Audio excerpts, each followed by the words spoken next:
Welcome, ladies and gentlemen, and everyone that can hear the sound of my voice to this week's edition of the Petty and Ill-Informed podcast, where we venture our petty and ill-informed opinions about a variety of petty and ill-informed topics. That was a bit of a tongue twister, completely unintentional. Joining me, as always, Kevin. How's it going? Well, if you hear coughing, that's me. Yeah, And but I do like tongue twisters. Hey. nice one, nice one. Love it, love it. Tom, how are you? Yeah, doing all right. Doing all right. Really can't complain right now. Um, there's a lot of hopefully as the show goes on, I'll have a few opportunities to tell you about a couple of things that are heading in the right direction. Oh, okay. Bit of Tom update on Tom's life. I'm here for it. That's good. That's what you call a Tom teaser. That's a Well, Tom yeah. teaser right there. It's Yeah. also called not wanting to take over too early. Oh, Ooh. I'll just Ooh. take over later. Just take a fair enough. So yeah, so how was your week, Kevin?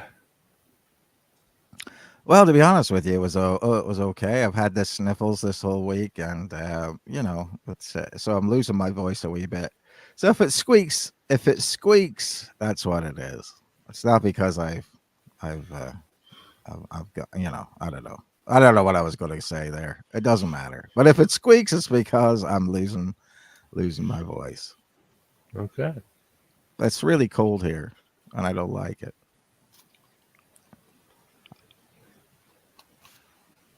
I'm in a All right. polar vortex. So Tom, how's your week been? Okay, then let's go for it. Really cool. I've got firstly one which I think might amuse you, Richard.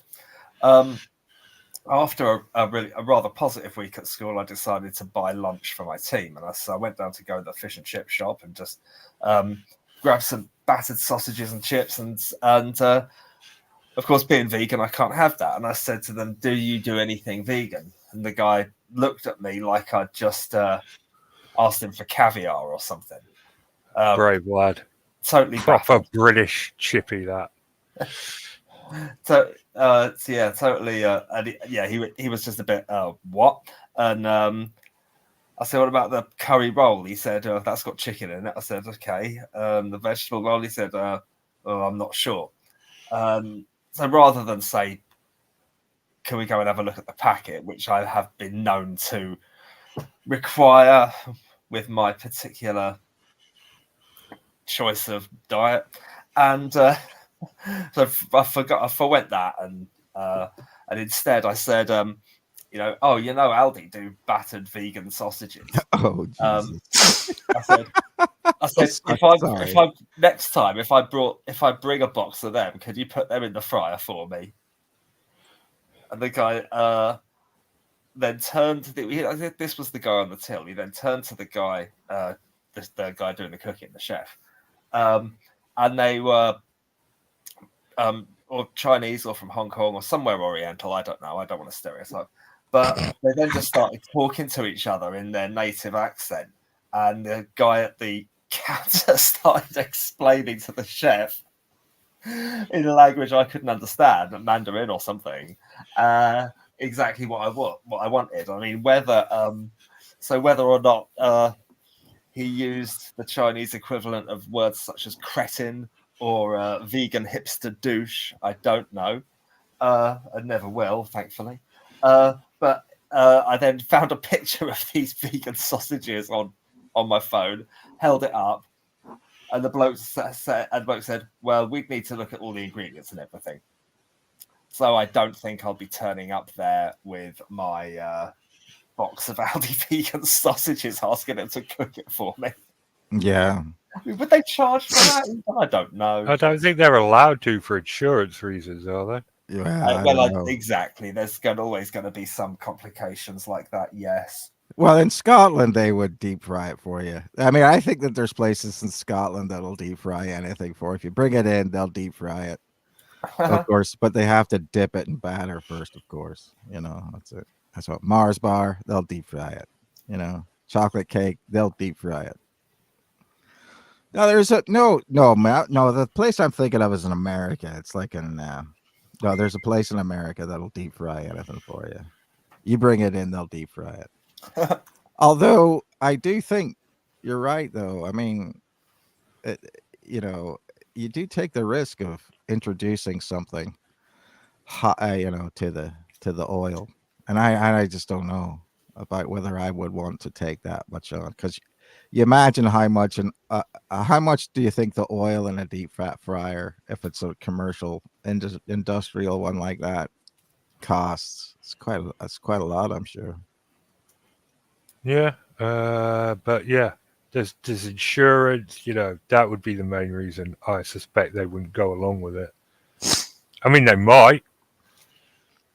You could always go and ask if you wanted, Tom, but Yeah. Well, I did, and I got enough of a vibe to know it wasn't going to happen. Yeah, it would probably cost you more money to get them to do it. Like if you wanted to bung them a tanner or something, they might do it, but then who'd want to pay, the cost of vegan sausages plus a tanner to eat that? Not me. But I was glad that you got everybody chippy. yeah, that was considerate. Let me go on to that one a bit, if I may. Well, basically, just things seem to get a lot better at work this week. We got more work out of the kids than sometimes happens, just because of the nature of the kids we have. But we managed to avoid anything getting the better of us. We hung together pretty tightly as a team. So yeah, it was good. And we had our first swimming lesson with these kids, so that was really super. And yeah, it's just a really positive time and a really positive day. I know it's a really, really positive week, but we've got to build on it. We've still got a way to go. There's a lot more things that need to be, with motivating the kids and getting them involved in more and more things. There's still a bit of a ways to go, but I'm never on top of the workload, but I'm within sort of safe distance of anything calamitous happening. I think, to touch wood. I'm not getting carried away. That I can't afford to sort of breathe out. It's time. Just got to keep pushing and keep being mindful in all ways. There's so many things that can go wrong working in a special needs school. There's so many pitfalls. I mean, as there are in any job, really, in life even. But at the moment, it's certainly led to a peaceful weekend. We did a lot of shopping today. I had to send some stuff off to the post office, just Amazon returns, that kind of thing. Exciting life that we lead. And I cooked this massively complex meal tonight, and it was so not worth it. It came out, it was all right, but it was pretty ordinary. It was this Chinese vegetables and noodles and stuff, but it really wasn't anything breathtaking for the energy, effort, and time that went into making the bugger. Speaking of things that cost a lot, and postage. Man, trying to send something from America to the United Kingdom now is so dear. I can't even fathom it.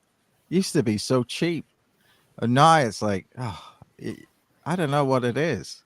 I must be looking at the wrong thing. I mean, unless they've taken away certain methods of sending things to the United Kingdom. It's like the cheapest I can find is like $35. It's cheap. It's so friggin' expensive. All I want to do is send some records. You know what I mean? Some LPs. It's so expensive. I don't know. I'll have to go up there and see if I can't work the internet anymore. Gabby sent me 2 pictures asking, do predators have forward-facing eyes? And I'm trying to figure out why. Why, Gabby? Why? Sorry. Yeah, it's expensive to send stuff to America as well. Predators, as in the predator. No, as in predators, as in, Oh, carnivores, yeah. cats. Well, yeah. Well, yeah. I think they do. Yeah, because of the fact that you need that field of vision for the whatchamacallit, the 3D effect, depth perception. Whereas ones that are not predators, um, they don't need that sort of. They just need the sort of 360. Whereas predators need that forward facing um, depth perception. So, because you imagine if for example, you're a jaguar or a cheetah or something like that, and you try to jump on something and you got it all wrong. I mean, there's nothing worse than a one-eyed cheetah. They just jump to the side or something. Jump too far, jump too short. Depth of perception is a problem for predators. Oh, she's making fun of you, Tom, because Oh, we've really? got forward-facing eyes. We're predators, and you're a vegan. I get it. But Oh, you've never hunted a wild cabbage, have you, Gabrielle? Never stalked through a Tesco aisle looking for that perfect head of cabbage, beating off the old ladies with sticks to get yeah, your vegetable fix on. yeah. Don't beat off old ladies. Beating them up with sticks, Oh, Kevin. beating them up. I thought you said beating Jesus, them off. wep. Well, Now, apart from trying to force fish and chips people into a vegan lifestyle, what else you been? Is that it, Tom? Was that all? Excuse me. Basically, yeah. Just that. Sorry. It's probably fairly disappointing. Or anticlimax, but yeah, it was just that. It's. I mean, it's a big deal for me because I've been at my school for a year now, and I've just about jumped through every hoop so far. But this year was a different year, and different kids come to my class, and the dynamics were very different. I had a very different team around me. Only one person in the team of 4 teaching assistants in our class. Only one person was there was there last year, and so there's been a lot of adjustments. A lot of there's so many medical needs in my class, and making sure we're meeting all of those fully is your first priority. So it just having, even approaching being described as a well-oiled machine is something to sing from the rooftops right now. yeah. No, Tom, you're right. I mean, any week where you can be a teacher and feel like everything sort of went great, and you don't feel, you're not having nightmares about it, is a good week in teaching. I'm pretty sure. Yeah. So I think I get what you're saying. I really do. I do. Richard, how was your week though? It seems like you sometimes you avoid your week. What did Yeah, you? my week was pretty much the same as every other week in my life. Worked, hung out. There's no funny work. I story. don't have any funny anecdotes. No, if I had a funny anecdote, I would have opened the show with it. But nothing interesting ever happens to me. Come on, mate. I mean, there's got to be something that So, what kind of you just been delivering things and stuff like that? You haven't funnily broken your leg coming down a ladder or anything? No. See, I told that story when it happened because it was interesting. But yeah, no, nothing like that's happening. Yeah. That's it. So do you work outside still? Yeah, for the most part. Yeah, I've been cutting down willows all week. No. And it's not too cold? How cold is Nope. it there? It's been 4 or 5 degrees, but the sun's been really warm this week. I don't know if you noticed, Tom. Have you had much sunshine? Oh, it's been freezing down here. Yeah, it's been cold, but the sun's been warm. So it's like cold at night, and then whenever the sun comes out, then there's no shadow. You know, in winter when the sun's on you and it's still cold, Yes. Yeah. Today the sun was on me and the sun was warm, but it was still, cold. Hmm. It was like warmer. The sun was warm. It was like early spring. Right. Right. Did you get any of that horrific flooding down your area, Tom?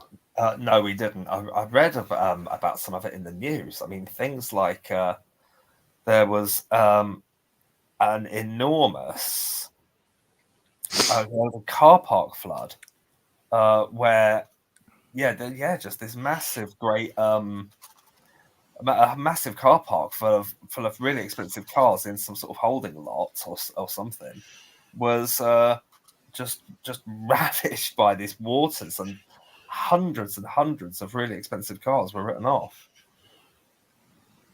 Yeah, a lot of people don't understand that whenever a car gets flooded, it's almost as bad as getting in a total loss situation for body work and that, because you have to take everything apart and get it all out, because otherwise you get mold inside it. So flood damaged cars, although they look good, you basically have to gut them out, put new interiors in, and new carpets and all that in it. So yeah, I've dealt with that before, but that's I mean, I could see that happening. Well, it's some expensive cars right there. Hopefully they weren't too dear. The insurance company's probably really happy about They weren't that. too dear. No, they were cars, Kevin. Yeah. Nice.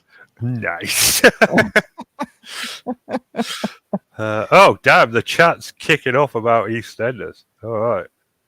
Well, yeah, that's because it was an off and on again week, wasn't it, with the EastEnders? Yeah, we were back to the ladies, the six, as they're being referred to. Yes. The builders were back to do work on the cafe, so they had to move Keanu's body. Yeah. And some little Indian man came out of his Nish coma. woke up. Yeah. He was all like, "Okay, Suki, you'll get your divorce," but something tells me that whole situation's not over with yet. No, I figured that he would be quite drugged up at that point in time. Whatever you want it, okay, it's fine. But yeah, I'm disappointed with the way that this group, this cabal, has fallen apart 2 weeks into this agreement. Yeah, we've seen some hard times for the six. All six of them agreed to move Keanu's body. Then Sharon just ran off to Australia. Yes, to see Michelle. To see Michelle, real Michelle or fake Michelle, we don't know yet. Yes, taking Albie, as Phil calls him now, my son Albie. Yeah. So he ain't happy. So, I'd actually forgotten about that until Sam brought that up at the end of the week. That Phil's being so meek around Sharon because he thinks Keanu would have told Sharon that he slept with Emma. Right, yeah. But old Cat sort of, I don't know what's going on. You think this is it? You think this is it? This is the end of Cat and to be honest, I don't even know. I don't even know. It's just I thought it was a really weird thing in the first place. If I'm honest, Cat and Phil. I was like, that's just desperation. That is putting those two together. Yeah. But then we had Ian and Denise lights. What was it? Oh, it must have been 10 years ago. Actually, thinking about it, wasn't that recent? But yeah, it's just. But it just seemed like a really weird combination. Right. So Sharon has taken off at that point, which at that point has led to Linda just if you But could somehow tell- she's not the weak link. no, that Linda is now even more of an alcoholic than she used to be. I mean, I don't Yeah, know how she's gone full back into alcohol. yeah. So she's And absolutely wasted all the time now. so she's like wasted so much. But she's not the weak link. Denise is somehow the weak link. So what happened was the girls got together to move Keanu's body, realized they couldn't do it, so they mixed some cement really quickly, which for me this is like the worst sin EastEnders has ever committed. As somebody that's mixed a lot of cement in my time, let me tell you, no. Yeah. It's yeah. What I find interesting about that is that like there's no windows in this cafe anymore, right? They're all burned out. There's really no door. Yeah. The only thing between them and the street is these two corrugated iron doors, and they are screaming at each other in this place. We're literally screaming. They can't figure out how to use. Did they end up using the concrete mixer in the end, or did they just hand? They said they weren't going to use it, so I have to assume they just hand mixed it. Which no, again, Yeah, right. But so they're in there all together, fighting over everything, and Yeah. then they Denise falls into the hole on top of Keanu. Apparently, yeah, that was so rough. Whenever she and was she and Stacy got in an argument about sleeping with Jack. Next thing you know, she's pushed in on top of Keanu, the dead body, and loses her necklace. Yeah, loses her necklace. At which point in time, then they decide to fill in the hole. And, Yeah, she somehow doesn't notice it's missing until after they've cemented the hole up. Right. As you wouldn't. No. Yeah. And so then at that point in time, and what I find is interesting, then at that point in time, she realizes that it's gone. And she is absolutely panic stricken by the fact that, as you would be, I would imagine. Yeah.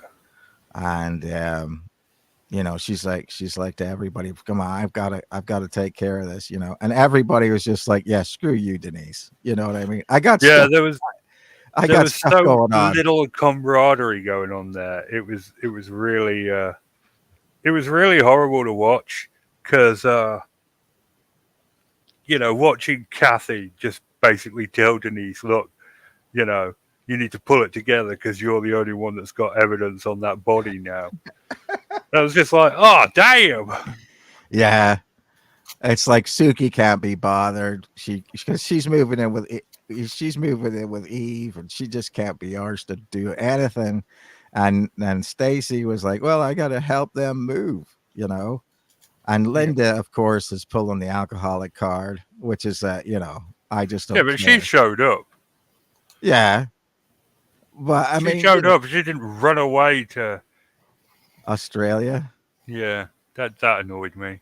Yeah, well, and then so it's just like, yeah, and then Kathy's like, yeah, no, screw it. I've got to cook the dinner. I'm not saving you from anything. But what I find is interesting is that you've got that poignant moment where Denise is in the calf by herself, just hitting the floor with a sledgehammer and crying. Despite the fact that cement is barely 24 hours old, right? She doesn't do any damage to it. So no, again, no EastEnders, bad. It's quick mixing and fully curable in 24 hours. Okay, cement is pretty delicate. Okay, you got to get the ratio between the powder and the sand exactly right if you're making cement. And you've got to get the little rocks in it as well, the aggregate. So you've got to get, 532 is a pretty good estimate to go on. But the fact that they mixed it that quickly and tipped it in there and then smoothed it out so it looks perfect compared to the rest. And none of them have ever dealt with cement before. no, EastEnders. That is the least believable thing you've ever done. And this is a show that's brought 2 people back from the dead. Yeah. And it's not a small amount of concrete either. It's not like they're trying to fill in a pothole. You know what I mean? It's a body-sized hole. At least, and then skimming over it. That's at least. I don't know how you do it in Britain, but it's a yard of concrete here as well. Cubic yard, at least. It's a lot. Yeah. And I was just like, no, okay, guys, I'm suspending my disbelief now. Everything else you've done, yeah, okay, fair enough. Just EastEnders being EastEnders. This is too far. Yeah. Well, yeah. But Denise is absolutely cacking it. Well, yeah, I mean, like her necklace is on the body. I'd be cacking it too. What I think that's interesting about it is that she now that Big Man Jack, I like that name. Big Man Jack, yeah. Big Man Jack is he's like, well, why did you decide to come back? Well, obviously Denise is kind of hoping that if crap goes bad, that she can rely on it. And I would imagine that this is going to be the thing. He will again be put in the position of either saying or doing something to try to get Denise off the hook. I'm guessing. I don't know, because I'm sure that they wouldn't make such a big deal about the D necklace being underneath the ground if it wasn't going to be irrelevant. If that wasn't going to come back, yeah. We want to point out as well, at this point, Linda still has the murder weapon under her bed. Nothing's been done about that. Yeah. But she says it's safe. Mm-hmm. I mean, you could have taken the murder weapon and thrown it down the pit with him, but no. No. Just put it in a clear plastic box under your bed. That's the smart call with a murder weapon. Yeah. I don't know.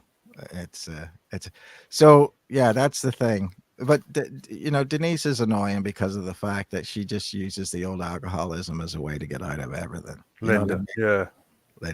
But she didn't run away to Australia, so kudos. No, for that. But the fact that Sharon did tipped her over the edge. Now you see what I'm saying? Yeah. I mean, hopefully Alfie can do something about that. I don't like Alky Linda. She gets on my tits. But do you think that Alfie and Linda will I don't think they'll hook up necessarily, but hopefully, he can, pull her out of that situation. Yeah. And I mean, that's it. So what do you think of the drug dealing situation where the lady obviously they brought up the lady's name in France. That was the drug lady. And so that's got to come back. There's got to be something that's got to come back. Juliet's got to come and do something. Yeah.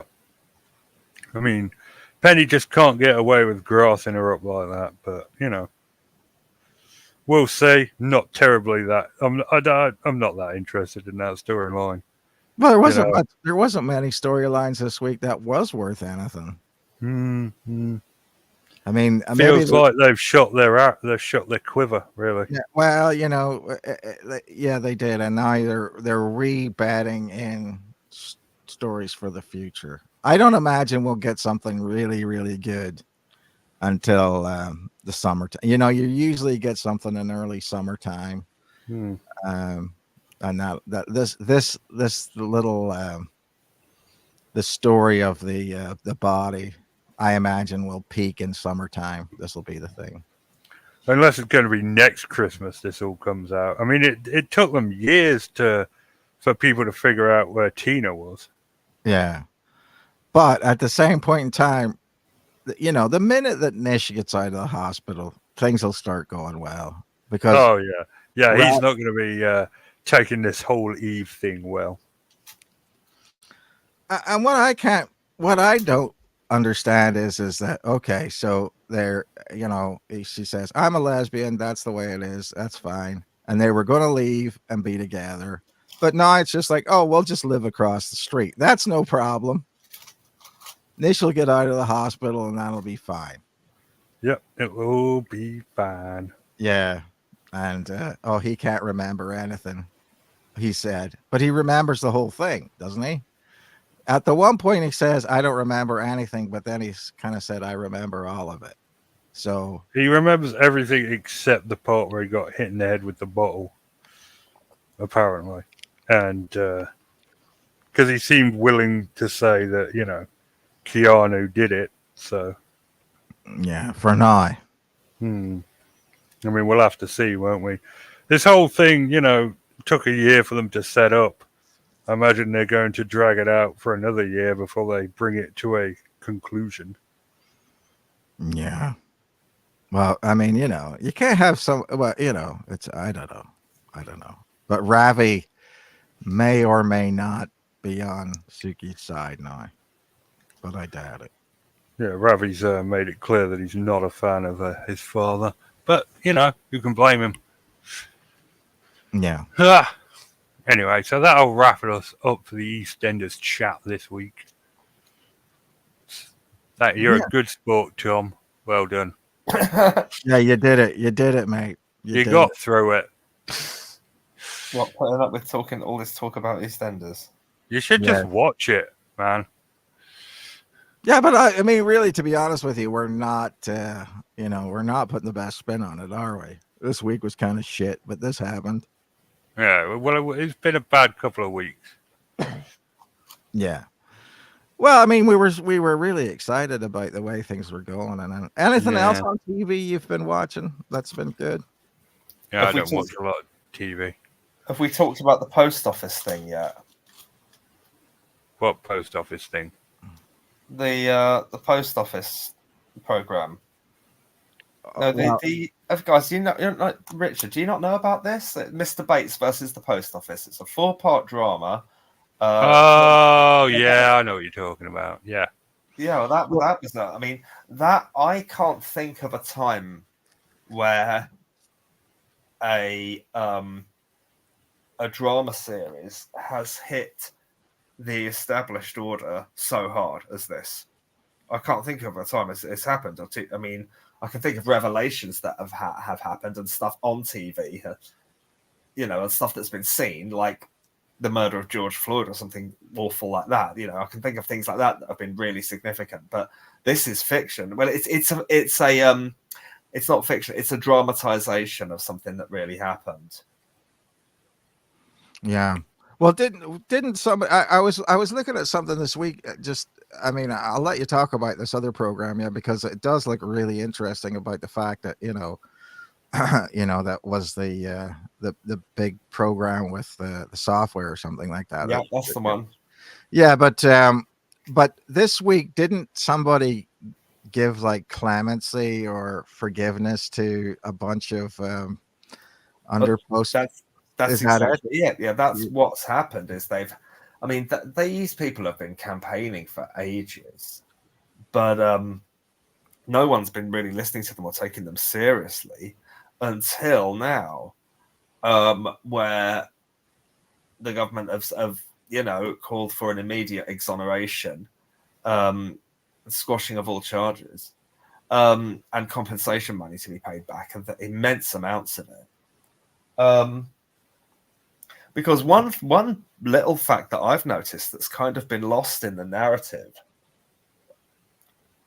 and I did read this, but it hasn't really, and I thought, oh, absolutely. Well, what's happened is for anyone who doesn't know, when all sort of big companies and businesses went all IT around the year 2000, the late 90s, early noughties, they have more and more stuff. More and more systems will run completely by the internet and by computers, blah, blah, blah. And the system the post office installed was called Horizon, and it was run by Fujitsu. And they had a desktop computer in every branch of the post office, and it was meant to do all the number crunching, but it was full of bugs. It really was. It was full of bugs, and it was sometimes at the end of the day, it was sometimes telling people they were hundreds or thousands of pounds short in the cash they should have had. And immediately the post office from the get-go turned on them and said, this isn't us, it's you. The people on the Horizon helpline were told to say, when they were told to say, and you see this in the dramatization, and to the very best of my knowledge, it's completely factually accurate. They said to them, no, no one else is having this trouble, it's just you. To make people think it must be them, which was just bloody effectively gaslighting them. And then people were prosecuted. Some people remortgaged their houses. They burnt through all their savings, pumping their own money into this mess to try and clear it up. A lot of these people are sort of, old grannies and stuff, running post offices and things like. I mean, they're like Mrs. Who was it? Mrs. Goggins in Postman Pat and things like that. It was, it was really, it's really sad and absolutely outrageous. And the year after year after year, they sent the post office sent their heavies into post offices, closing them down, arresting people, taking them to court, charging them, because there's a quirk of the British justice system. I don't know what it is, but the post office, part of it being established so long ago, means that they don't need to use the police. They can just go straight to prosecute. They really can. They have that power. And so they were victim and prosecution in one. And the fact that I was mentioning a minute ago that's been lost, the fact that or not been lost, that's been not as loud in the narrative as I think it should be, is, well, if there wasn't really money missing, and it was all bugs in the computer system, and people paid tens of thousands of pounds, where has that money gone? The post office has got it. Bloody post office has been raking this stuff in, and it's ended up in piles of the post office profits. It must have done. And the more and more this dragged on, the heat was turning up on.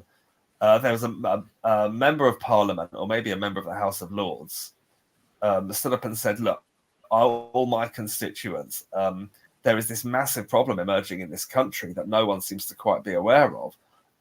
My constituents are complaining to me, 3 or 4 of them, that they've, they're being charged. Being charged with theft from post office money when they absolutely are not doing it.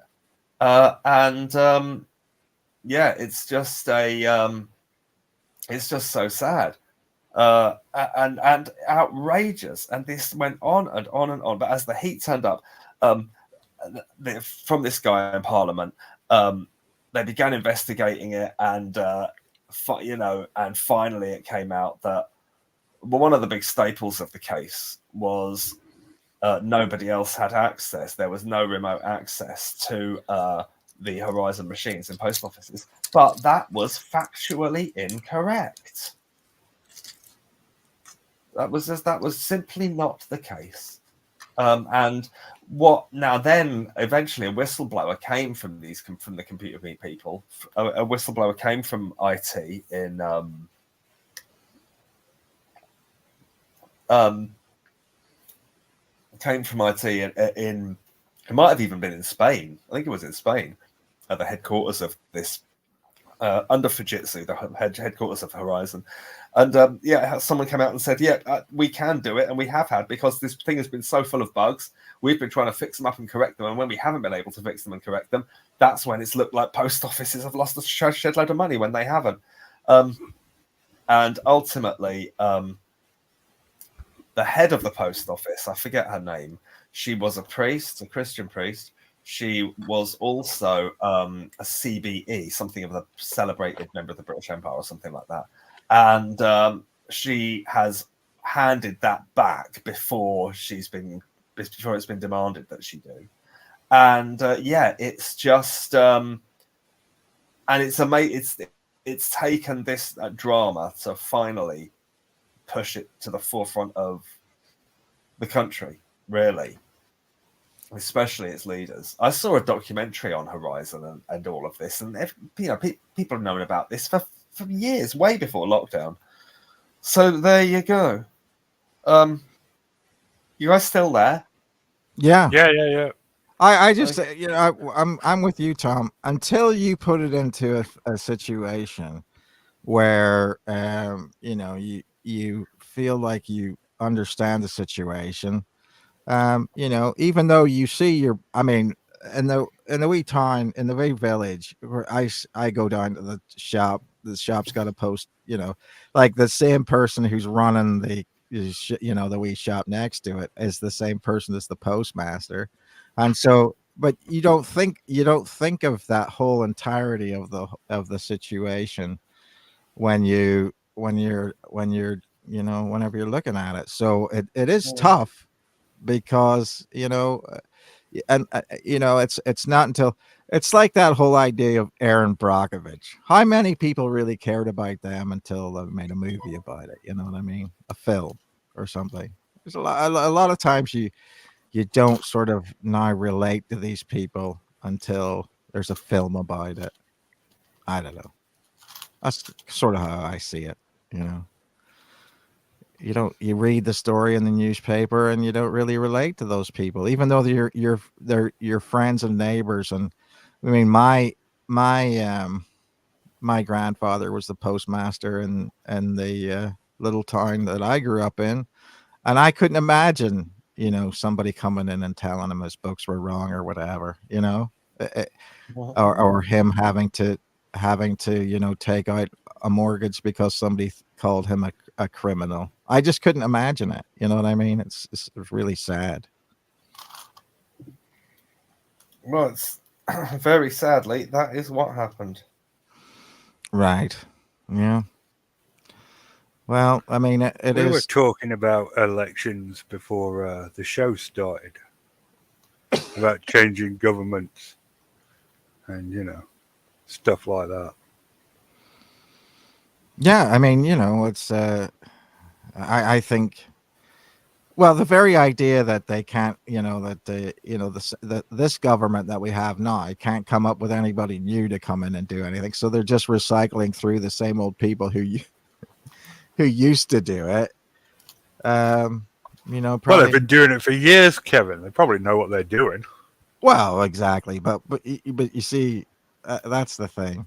Let's have an idea of maybe changing it, but at the same point in time, they'll make the argument, well, why change it? Why change it? It could be worse. Better the devil you know than the devil you don't. I don't know. I think that should be a campaign slogan for everybody. That's literally, that should be, someone's. That should be Richie Sunak's campaign slogan. The next general election. That's literally his only hope. Right. Well, you see, that's it, isn't it? But what like I said, it's constantly, no matter what happens anymore, it's constantly you can switch over to the next one, then it's still just as bad rhetorically. I'm not saying it is always in actual real life, but rhetorically it's just as bad no matter who is in power. You know what I mean? Doesn't matter. Rhetorically, because some people will not ever accept the fact that they may or may not be better. It doesn't matter. They will not. That the whether you are or are not better is irrelevant to how much you hate the other person or the other side. That seems to be it. Well, I don't know. We were saying that, I don't know how you feel, Tom, about the Tories' chances in the next British general election. Yeah, I agree with you. They are.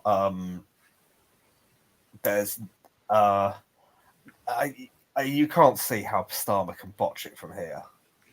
I mean, it's like I said to Kevin before the show. He'd have to come out on a debate dressed like Xerxes from the 300 with like a bunch of kids chained to him that were also naked.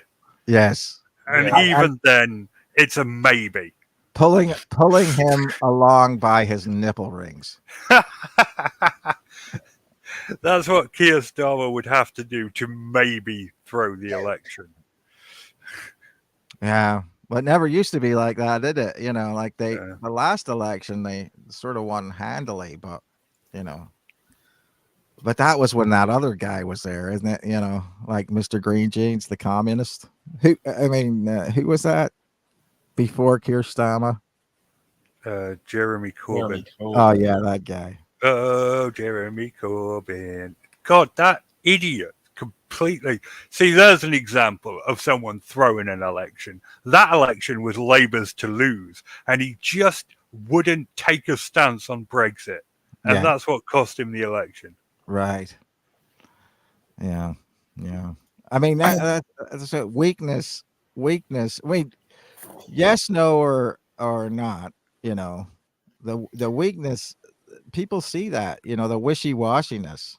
I mean, I think that sometimes people just want you to take a stand, regardless of whether it's right or not. You know, Exactly. Yeah. Just march ahead. It was like Jeremy Corbyn didn't get like the latest polls on what he's supposed to think, so therefore he couldn't make his mind out about what he actually thought. I mean, just come up with an idea. You know, well, I mean, here's a thought. Here's a thought. Say how you really feel about it as a politician. There's a genuine. That's scary, isn't it? Oh well. Oh, the Brexit, that was such a farce. I mean, one of the I keep meaning to go onto YouTube and watch a replay of Boris Johnson's speech of the morning of Brexit, his first words to the media. They were absolutely anything but a man victorious. Nigel Farage, that was a man victorious, because he'd wanted that passionately for ages. Boris had jumped on the bandwagon, was sure that they were going to lose, and then he wanted to be the voice of the minority, of the very narrow minority, for and put himself in position to be the next prime minister. However, you be careful what you wish for, because they got Brexit. I mean, I've read reports of Boris. He was tearing around the house, going, "What the bloody hell am I going to do? We've got no plan." They realised they just dragged the country into a massive disaster, right? And that was it. But it was done. Fortunately, Brexit turned out to be a total success. Yes, everyone was really happy about it. Absolutely. And Boris Johnson lived happily ever after. Yes. I mean, the brilliant part about it is that even though they didn't have a plan, nobody could tell that they didn't have a plan. Yeah. I mean, it all went so flawlessly and seamlessly that, it's clear they put a lot of thought and time into it. Yeah. There's a show. I could do a whole show about what a disaster Brexit was. Well, the thing about it is you guys talk about it like it's in the past. I mean, try being from Northern Ireland and talk about it like it's in the past. They still haven't figured that out yet. The thing that I'll say about that is we are way not even through Brexit yet, so from the standpoint of it, we don't know how we stand, what's going to happen to what. Well, nobody cares, but like I'm saying, but it's still an unclear thing. But if you've got 2 million people standing on the precipice, who cares? Just push them. That's the way I look at it. That's how I feel about it. But it has made little Northern Ireland sort of this weird place where people from England like to buy up places in Northern Ireland because you can do it. You know what I mean? You don't have the opportunity of going somewhere else and buying a wee holiday home or something like that. So just come here and do it. You know what I mean? You'd be surprised how many people are buying up wee coastal cottages and stuff like that. Anyway, not that I'm going to complain about that. Hang on. I'll be back in a bit, guys. Well, I think that's a natural conclusion, isn't it? I mean, when the conversations come to an end, I feel like we can wrap things up right there. So that'll wrap us up for this week. We will return next week, despite the hopes of many. It is good night from me, and it's good night from them. Good night, everyone. Good night. Good night, Good everybody. night. Oh yeah, okay. Tom's coming back. He Good paused. night. He paused the porn long enough for her to come back and say goodbye.